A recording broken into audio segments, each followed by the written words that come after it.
सांसद नहीं थे, आपके मुजफ्फरनगर का सांसद भी पिछड़े वर्ग से है और प्रधानमंत्री भी पिछड़े वर्ग से है। 52% आबादी वाला है समाज। कांग्रेस जो 60 साल राज करके गई, कई आयोग बने, काका कालेलकर आयोग बना, उसकी रिपोर्ट लागू नहीं होने दी। मंडल कमीशन बना, उसकी रिपोर्ट दबा कर रखी। अगर पिछड़ों के लिए आजादी के बाद पिछड़े वर्ग को संवैधानिक दर्जा देने का काम किया तो माननीय नरेंद्र मोदी सरकार ने किया। नीट परीक्षा में जो डॉक्टरी की परीक्षा होती है, पिछड़े वर्ग को 27% आरक्षण देने का काम किया। जहां आपके बच्चे डॉक्टर बनेंगे वो माननीय नरेंद्र मोदी जी ने किया। अति पिछड़ों के लिए आजादी के बाद सबसे बड़ा आयोग रोहिणी आयोग 2017 में अगर किसी ने बनाने का काम किया तो माननीय नरेंद्र मोदी सरकार ने किया, जिसकी रिपोर्ट अभी अगस्त में आ गई है।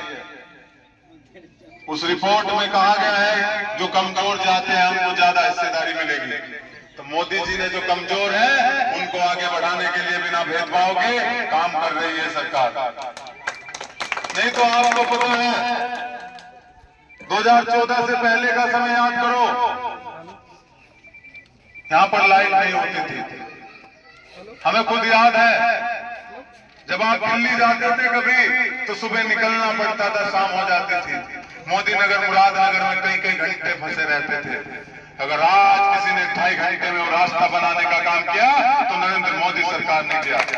आज आप देहरादून जा सकते हो, आज आप शामली कैराना जा सकते हो, चारों तरफ भाइयों का जाल बिछाया तो भारतीय जनता पार्टी सरकार ने बिछाया। और जो मेट्रो आ रही है, इसमें माननीय सांसद जी जो हमारे हैं उनका सबसे बड़ा योगदान है। वो मेट्रो मेरठ तक तो आ गई है, उसको मुजफ्फरनगर तक भी लाने का काम सांसद जी कर रहे हैं, मंत्री जी कर रहे हैं। तो अगर इतने काम करने वाले सांसद, कुछ शिकायतें हो सकती है क्योंकि सब काम सबके नहीं होते। अगर कोई भी हो, शिकायतें तो आदमी को भगवान से भी रहती है। और जो काम करता है, जो काम करेगा आलोचना भी उसी की होगी। जो जितना तेज काम करेगा, जितना ज्यादा काम करेगा, उसी की आलोचना होगी। जो काम नहीं करता उसकी कोई आलोचना नहीं होती। आज सबसे ज्यादा 10 साल में आजादी के बाद जितने भी सांसद रहे, सबसे ज्यादा अगर काम हुए तो माननीय संजीव बालियान जी के कार्यकाल में हुए। हम भी देखते थे सड़कें, आज जो कस्बों की सड़कें हैं, आज जो एक गांव से दूसरे गांव को जोड़ने वाली सड़कें हैं, वो सीसी, वो प्रेस की सड़कें बन गई, नहीं तो गड्ढे गड्ढे थे। अगर ये काम किसी ने करने का काम किया तो भारतीय जनता पार्टी सरकार में केंद्रीय मंत्री संजीव बालियान जी ने किया। तो मैं आपसे निवेदन करना हूं, हम 10 साल से आप लोगों के लिए संघर्ष कर रहे हैं। मैं इंजीनियरिंग की नौकरी छोड़कर 2014 में आपको बताया था, पता है सारा, मोतीराम जी गवाह है। जब वहां हमने धरना चलाया था 80 दिन का, 56 दिन की भूख हड़ताल की थी, कई महीने हम ठंड में धरना देते रहे 10 साल से।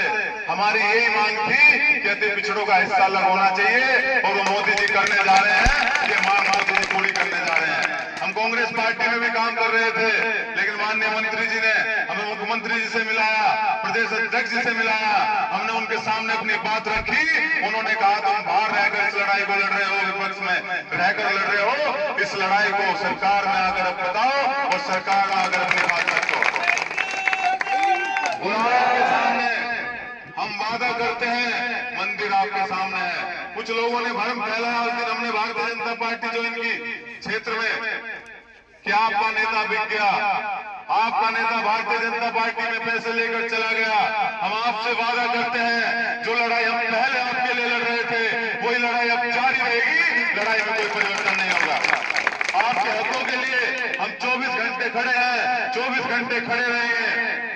और अब तो हम लोग सरकार में मंत्री जी के साथ आ गए हैं, मुख्यमंत्री जी, प्रधानमंत्री जी, सब लोग अगर राष्ट्रवाद में काम कर रहे हैं। आपने देखा होगा सारी सरकारों को, मुलायम सिंह की सरकार भी देखी होगी,